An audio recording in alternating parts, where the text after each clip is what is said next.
One. Yo, what's good, everybody? It's Rocky here, along with my guy Gav as usual, and we got a very special guest, Wenger's house. Marcelo's in the building. What are you saying, bro? Yo, I'm happy to be back, bro. I was on here a while ago when I was first starting out, so I'm hyped to be back some months later. We got plenty to talk about, man. Yeah, man. I mean, like we were only with each other like literally like a week ago and a bit, and we just didn't anticipate all that was going to happen in the Wolves game. So it was like calm before the storm. But it's just so good to be on. Obviously, Gav will get your views on it further too on the game. But yeah, man, I just wanted to like get you on really and talk about your experience here, because I think you told me that you came here before during the like Wenger era, but how did you find it here on the second trip? And yeah, man, I'll just let you take the reins. Word, yeah, man. So the only other game I'd been to was against Stoke at home in 2018. And it was a month before Wenger had left. And so the vibe was really sad. You know, the Emirates was pretty empty. There were a lot of disgruntled fans. Just the general environment within the squad wasn't that great. So with that context in mind too, I went to the Brentford game, but the Wolves game, man, it was just the energy was so electric. The stadium was full. It was packed. So first of all, just seeing the Emirates like truly packed was so nice to see. But obviously within the context of the game too, it ended up very late being the ideal scenario because, you know, we were behind for basically the entire game. And so I and basically everyone around me was really, really mad because it was an ugly game. Wolves is super hard to break down. We got that first goal back and, you know, I would have been content with a draw given the context of the game. But then last second, man, that it was an own goal in the end, but Laka, Pepe made it happen. And yeah, man, I think what was the word you used to just carnage was the word that I heard you use once, I think. It was just limbs, bro, straight limbs. Everyone was just losing it. So yeah, just to see the Emirates buzzing like that, it was so special, man. And, you know, with it being my second and final game of that trip, it felt like the perfect way to wrap up the experience, bro. So I was just so happy, man. And obviously, you know, it was a huge 3 points because Wolves is in contention for a top 6 finish. There was obviously all that talk about us celebrating too much. So all the context considered, it was like the perfect result. So I was just so happy that's how it ended up playing out, man. It was perfect. Yeah, I mean, it's just crazy. Like, you know, I think we were saying it earlier on the last pod we did. Like to be able to go to a game like that, obviously it was your third game probably like ever in the Emirates, and you know, your last on your trip. And the atmosphere, as you were saying, was just electric. And we hadn't seen a game like that. Obviously, I went to Spurs at the start of the season when Smith Rowe and, you know, the rest like ripped it up. But like, you know, what we saw, that moment there was just so significant. I think it could be like a topic discussion in like few years to come. Like that was the moment where, you know, shit turned around. You know, our top 4 challenges became solid. You know, everyone was so together. Like we've never seen anything like that before since, you know, the Welbeck in, I forgot, like 2016, 2017. So yeah, like it's just insane how, you know, we've been just so together since as well as a fan base. But yeah, man, it's crazy. Yeah, and last thing I'll say is like the big difference in what you're talking about, the turning point, the difference between this and the Welbeck winner was we have a team now that's basically all kids. You know what I mean? Like we're such a young squad, and that turning point you're talking about is that moment where it was proof of what Arteta's been trying to instill in the squad. Is like that is now evidence that those young kids can build on, where it's like if you stick through it the whole 90 minutes or 96 minutes, that's what can happen when you actually believe in it. And like, yeah, the Welbeck game is the only one I can really remember at the Emirates that compares to it. But if we end up in the Champions League, man, that'll take on a whole different level of significance. Crazy. 100%. Yeah, 100%. Yeah, definitely. I feel like it's just crazy. The last time we were all together, that the mood was so different. It was crazy to think about how different it is now. And yeah, you're right. The transition it's crazy where we are now. Like I said in the last pod, I felt if we could beat Wolves and Brentford, something might happen. But like you said, Marcelo, you were there and you experienced what was going to come. You know, everyone, the crowd, everything, everything has changed, and it felt like a moment. So I'm hoping that really was the moment, you know, where everything turns. And it's just crazy, like you said about them being kids. We talked about worrying about pressure on them before, and will they be able to last? But they are showing they're behind the manager, and it's insane. We don't feel like when we go down anymore that's going to be the end of the road. You know, we're going to bottle, we're going to lose it all. I don't know, I just feel like we can always win a game, and that just feels crazy to even say that now. You know, and like you said with Wolves is such a difficult team to play. They are so difficult, and other teams have found out. And yeah, I was just extremely proud, and I'm for you, Marcelo. I'm so happy you're in that crowd. That must have been absolutely, honestly. I remember messaging you saying you can't leave England now, mate. We've won 2 games. The 2 games that I said we have to win to get Champions League, and you know, good luck, omen, mate. I tell you that. But Thanks, bro. honestly, but so happy right now. I think the atmosphere, whether you're sat at home or whether you're there, you know, in the stadium, I think as a community now, we're all on the same wavelength, most of us. But you know what I mean? It feels good. Feels good. Yeah, man. Yeah, and listen, like we got you on, Marcelo, to talk about your experience Mm. as well. Like obviously you were in the carnage or in the community, but I just wanted to ask as well, like, what was standout for you, like in terms of just being in the area? Like, do you remember any like places that caught your eye, or just being in the environment? Like, what stood out to you the most in your trip here, apart from the games? Yeah. I think probably just being around Highbury, like just in the immediate area around the Emirates. Cause you know, I grew up before I really discovered footy. I was a big baseball fan, you know, being from Boston, the Red Sox are like such a huge part of the city. Um, and, you know, like being around Fenway Park, the stadium of the Red Sox, you know, you just get a very clear sense of how important that team is and the stadium is to the surrounding community. So I just think that just walking around and spending time in Highbury, like in the area itself, and just seeing the stores that incorporate the name Arsenal into it, or, you know, another store right near the stadium itself. I forget what exactly it was called, but there's I don't know what you call it, you know, when you lock up a shop and you bring down the gate. I get you. Just seeing like a little mural, a nice mural of Dennis Bergkamp and Thierry Henry, you know, just those little touches that really show to you how big a part of the community Arsenal as a club is.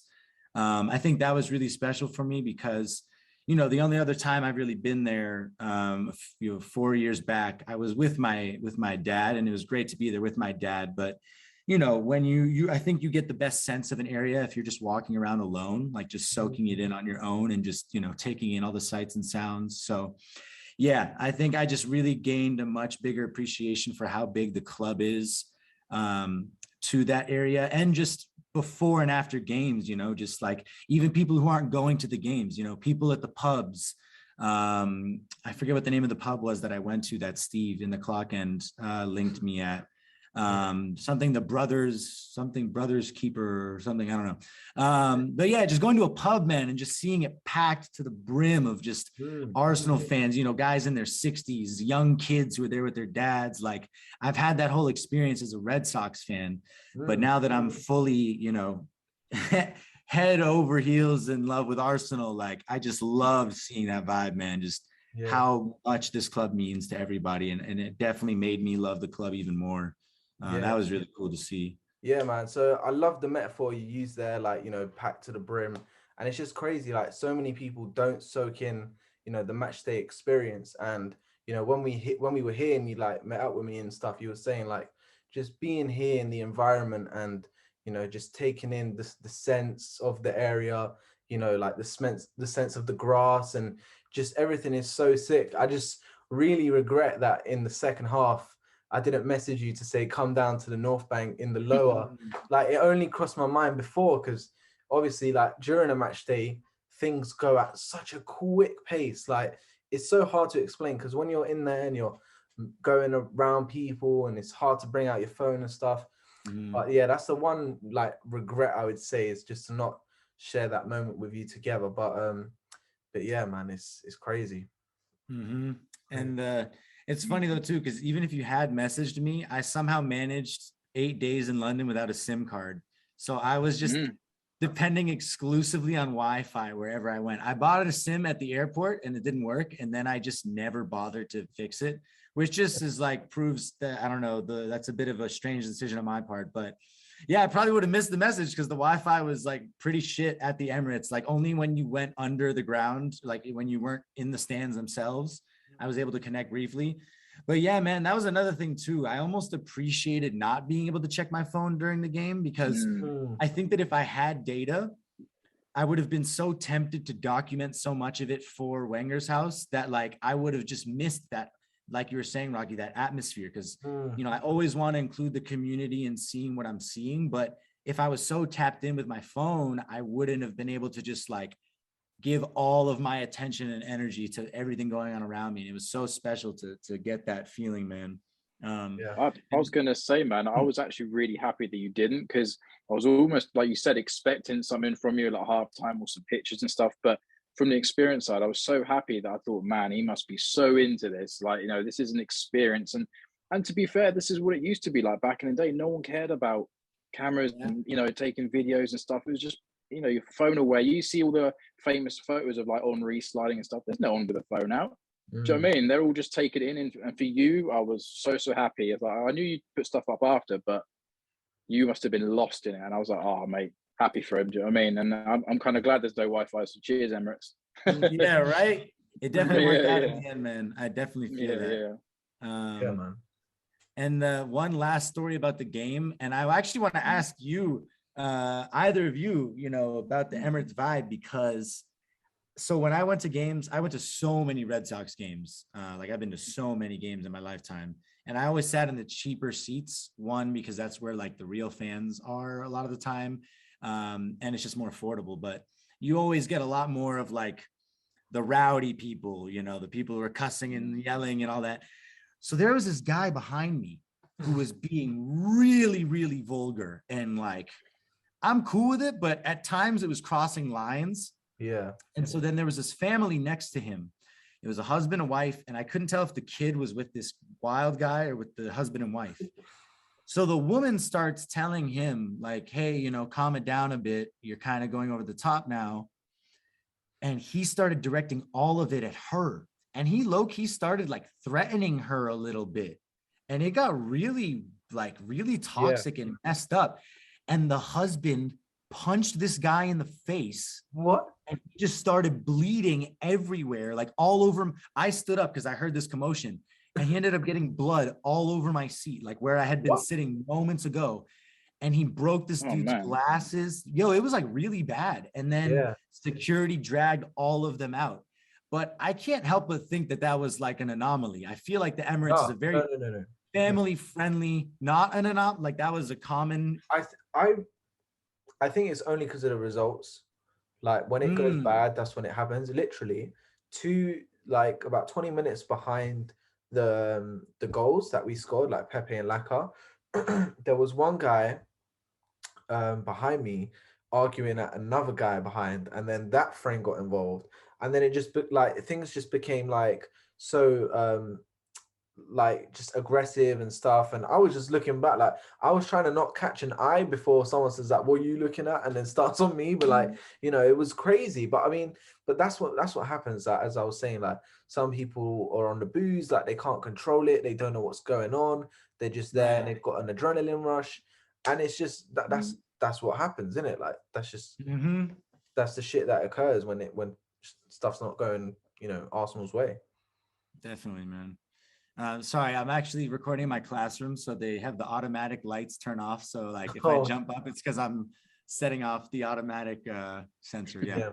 But yeah, man, that was like surprising to see for me. But I mean, it was definitely part of the experience, I guess you could call it that. Right. Yeah, no, I mean, listen, the North Bank is where it's at, I'd say. Like that's where the atmosphere is.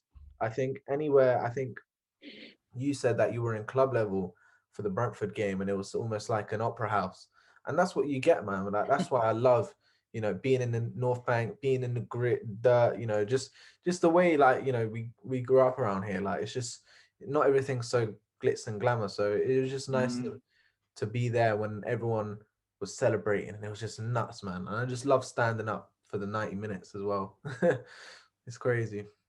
Yeah, that's definitely my goal for the next game I go to, whenever that is, because we were in upper, so everyone was sitting except for the super intense moments. But I'd much rather just be standing throughout, because Yeah.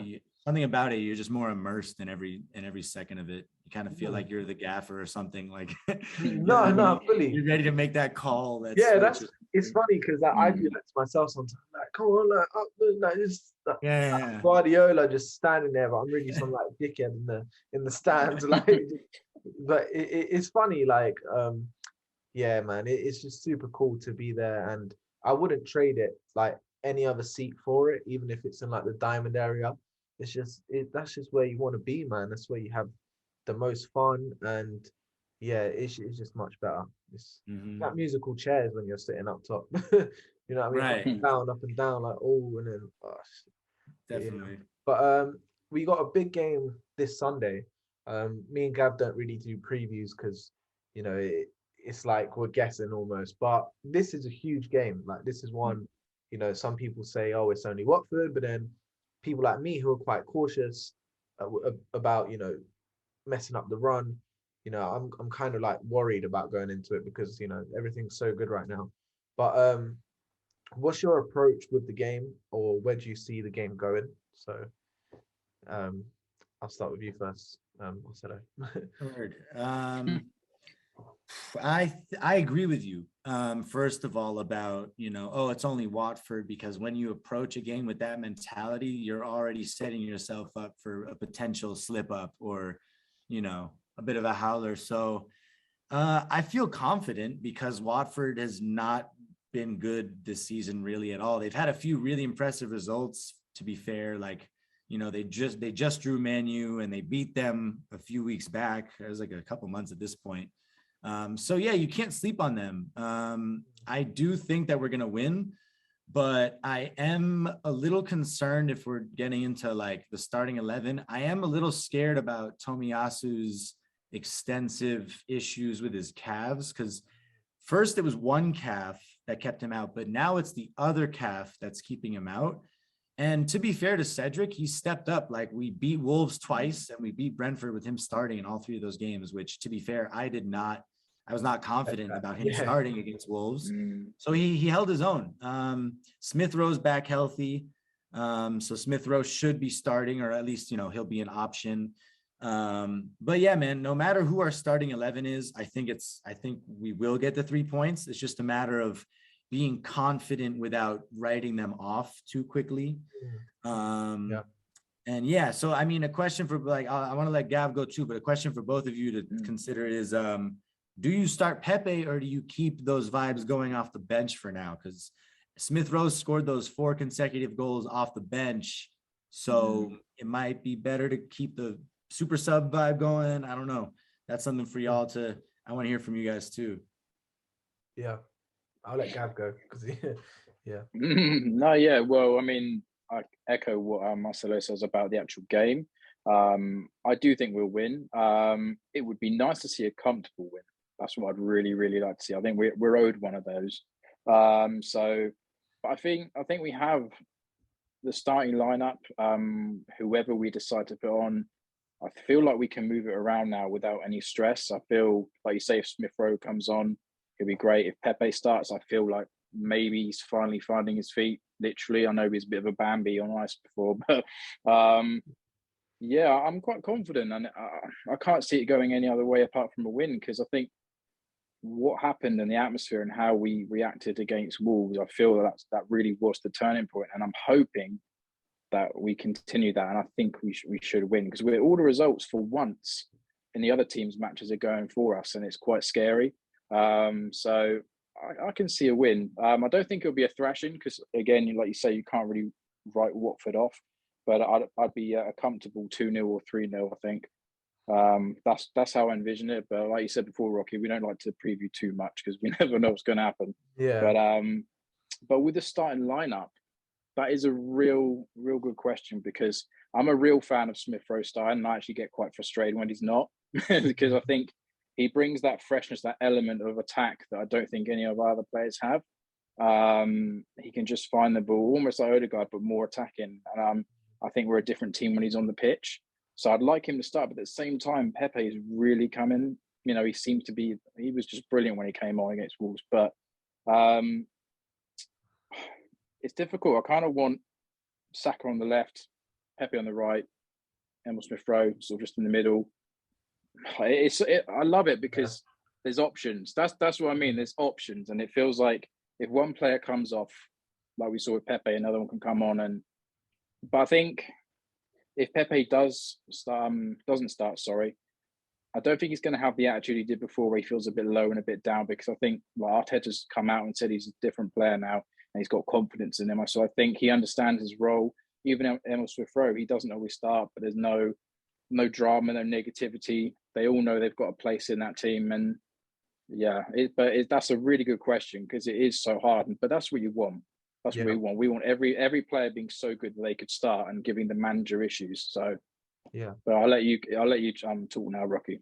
No, I'll just add to that as well. Like, it's a great headache for Mikel to have, and for fans as well, because we're here, we're debating it, we're sort of like trying to dissect everything, and I'm sure the coaches as well are probably going to do that. Like, Arteta's comments about him being a new player is so positive, from us as fans hearing it, and importantly for what Pepe will be hearing as well. Do you know what I mean? Like, I'm sure his camp will report back to that saying, look, like, you might have a spot in this team. And for me personally, it's really hard because, you can't drop Smith Rowe. Obviously, Martinelli brings that different energy, Saka as well. And then if you look to pull out Odegaard or Xhaka, then that's a headache as well. So I think for the time being, to answer your question, Marcelo, I think I would keep him as that wild card, let's say in the 60th minute, which I rated Arteta for the other day, actually. He brought him on earlier than his usual subs, and I thought that was just amazing. Like, usually I'd be so frustrated at the Emirates being like, come on, it's like 80th minute, we've seen no changes. But, he brought him on early, and look what he did. He came out, he did the business.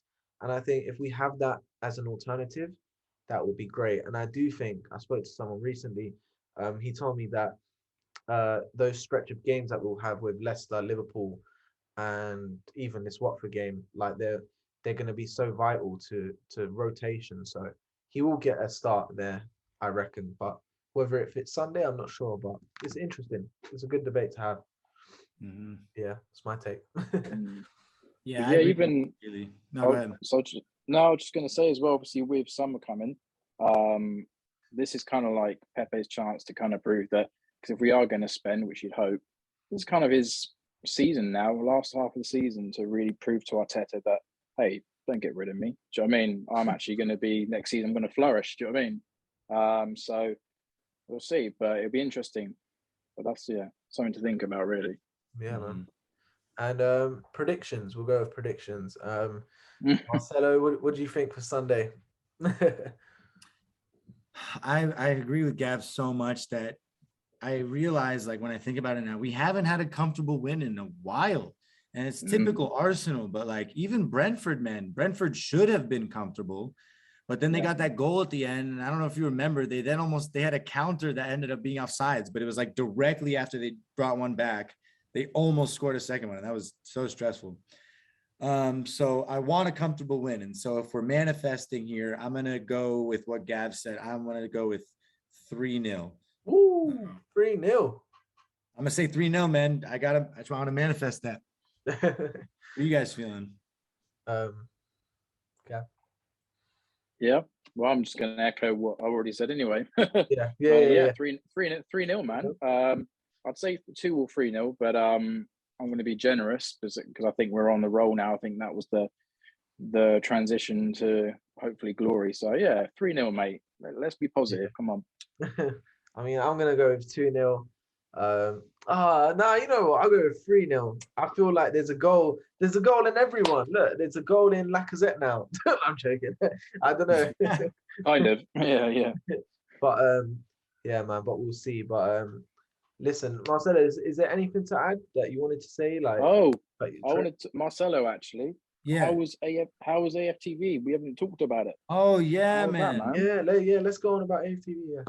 Yeah. So I'll start by saying that like I understand why so many people have a really negative view about AFTV, and I honestly largely had that same perspective, and I will never fully get over how the Wenger out thing played out. But what I will say is though, one, I think that they've largely transitioned towards a less toxic interview style and just kind of the energy. And I don't think it's a coincidence that that has come with us slowly moving towards a very positive future, because they're just venting how they feel, and we were shit for like a decade. So we're moving towards a better era. And so with that in mind, I thought, one, it was a really good opportunity to sort of plug the platform, my Wenger's house, but also as someone who's watched it, like regardless of how I felt, I watch it because it's good to know what, you know, fans from London are thinking. And I gotta say, man, they were super nice people. Like Cecil, who runs the interviews now, him and Robbie sort of switch off, but they were really nice guys. They were really receptive to me. So like I showed up after the Brentford game on Saturday, and I sort of just stuck around to check out how it was going and like get a vibe of it. And there was no real toxicity. You can edit that out if you want, but that's just real life stuff. I'm in a school. Cool, man. But keep it, man. Yeah, man. So like I wanted to check out what the vibe was after Brentford, and I chatted with Cecil, and I was like, yo, you know, I flew all the way from the States just to be here. I'd love to get a full interview if it's possible after the Wolves game. And he was super receptive to it, and he was really nice about it. So after Wolves, I stuck around for most of the interviews. And then when the crowd had dwindled down a bit, Cecil remembered me, and he was like, yo, yeah, we'll get you on. And so, yeah, I was just really thankful that, like, you know, as an outsider, they could have kind of been like, yeah, you can stick around here, but we won't give you an interview necessarily.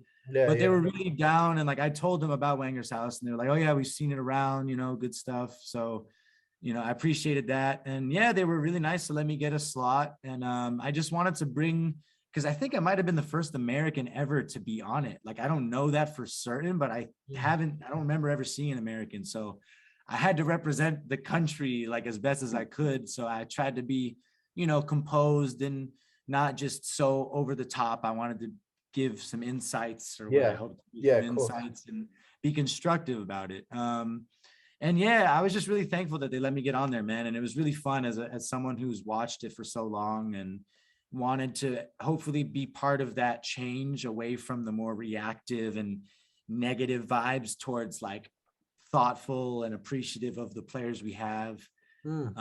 Yeah, so it was a lot of fun, man. And like I was nervous that it wouldn't get posted or anything, but it was. And so I'm just really thankful they gave me that opportunity, man. It was really cool. And I was freezing my ass off, but it was worth it in the end. God bless. Definitely worth it in the end. Yeah, man. That's good. Last thing I'll say was I told Rocky it was gonna happen. You got it. And I didn't know if that was real or not when he did it. Of course it's real, bro. I had to get it. I mean, I didn't know if it was you that had it. I thought you know when some people just post other people's pictures. Oh yeah. No. I didn't because you didn't. Yeah. I didn't see that. Did you put it on your stories or post? I put it on my story. Yeah. Story. Yeah. I must. When did you put it on? The day after I got the tattoo the morning after the Wolves game. I had to like cement it in my mind. I might have not seen it, but that's so epic, man. I remember you saying, it's wicked, man. It's wicked. Yeah, we were doing the pod, funnily enough, and you messaged me, and then like I saw like the message, like a notification blow up on my phone, but I never knew it was you. And then once I saw it, you'd already said like, oh shit, like, you know, I'm gonna go now. But I was just like, you know, it's all good. But yeah, that's so sick, man. Honestly, I said I was gonna get one after the FA Cup finals in 2020 when Aubameyang just ripped it up, but I never did it, man. So I feel shit for not getting it. But that's exactly the sort of vibe or like the canon that I was gonna go for. That's sick, man. That's wicked. So I think the best thing as well is I think the best thing as well is obviously you could get that done in America, but you can look back on that and know that you got it done in England. So That was like, yeah, that awesome. was the hope. That was exactly the goal, was because all my other tattoos are from the same place in my hometown. So I was like, if there's anywhere where I'm going to get one from a different place, it's got to be, you know, right from the source, you know. And hope I'm saving some space and, you know, for when we win a Prem and a Champions League. So, Woo. you know, add something. Now we're talking. Yes. That's Yes. amazing. Well, yeah, man. Listen, man, it was amazing to have you on. I know everyone here probably knows who Wenger House is, but if you don't follow, if you're not subscribed to Marcelo's channel, which is Wenger's House, and yeah, and the Insta, of course, make sure you do follow. Honestly, man, it was a pleasure to have you on. I love the recount and the bants we had and stuff like that. So, yeah, man, glad to see you again, bro. Word, man. Thanks for having me on. It was a pleasure. And again, I love like the journey of how you were kind of the first pod that had me on when I had first started. So like that gave me a lot of confidence because, you know, to get that validity from some guys who are from out there, that meant the world to me. So thanks you for supporting me from early on, man. And yeah, you know, we'll definitely hop on here again sometime in the future. Thanks for having me, guys. Nice, good, Definitely, bro. man. 100%. Word. Yeah. Thank you, Cool, bro. man. Have a good course, evening. bro. Well, good day in the US. Yeah. I'm gonna head to the pub now actually in the Tollington to watch Liverpool versus Norwich in the FA Cup. Sad we're not in it, but Word. that's coming up. So, but yeah, craziness. Sick. But yeah, man, I'll let you guys go. Have a good one. We'll chat soon, and we'll see you again soon, man. Cool, bro. Cool. Cheers, guys. Everyone. Peace. Peace. Thank you everyone for Bye. watching. Of course. Yeah, man. Cool, man. See ya.